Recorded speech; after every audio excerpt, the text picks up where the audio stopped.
ایک آپ نے فرمایا کہ مرد حضرات اپنے ہاتھوں میں کڑے اور چھلے وغیرہ پہنتے ہیں اور ایک سے زائد انگوٹھیاں پہنتے ہیں، کیا حکم شرع ہے؟ دیکھیں، اس طرح کا تمام زیور پہننا مکروہ تحریمی ہے اور عورتوں کے ساتھ مشابہت ہے۔ نبی کریم صلی اللہ علیہ وسلم نے ارشاد فرمایا کہ جو مرد عورتوں کی اور جو عورت مردوں کی مشابہت اختیار کرے ان پر اللہ کی لعنت ہے۔ اور یاد رکھیں کہ صوفی نبی کریم کی پیروی کے بغیر صوفی نہیں ہو سکتا۔ وہ جھوٹا صوفی ہے جو کڑے چڑھا لے، انگوٹھیاں چڑھا لے، گلے میں مالائیں لٹکا لے، بندے لٹکا لے، اور جیسے آپ نے فرمایا کہ وہ چھلے پہنے ہوئے ہیں، اس سے مذہب کا، ہمارے نبی کریم کی سنت کا کوئی تعلق نہیں، بلکہ مذہب کو بدنام کرنے والے لوگ ہیں۔ جھوٹے صوفی، جھوٹے ملنگ، جھوٹے قلندر بنے ہوتے ہیں، ایسے لوگوں سے دور رہنا انتہائی ضروری ہے۔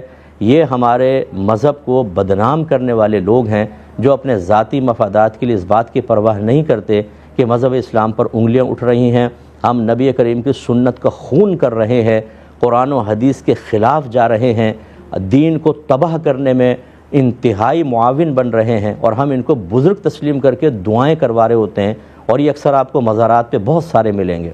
یاد رکھیں، اس کا بزرگی سے کوئی تعلق نہیں، یہ سب گناہ کے کام ہیں۔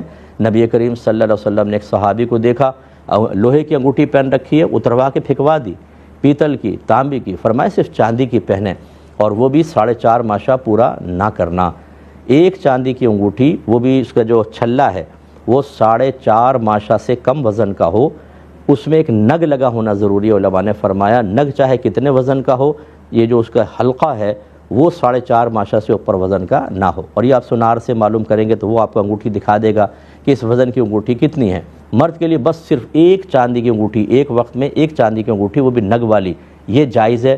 باقی چینز، یہ مطلب ٹاپس وغیرہ پہن لیتے ہیں بعض نوجوان، کڑے، چھلے، ایک سے زائد چاندی کی ہی چاہے انگوٹھی ہو، سب یہ مکروہ تحریمی ہے، اس سے بچنا ہوگا۔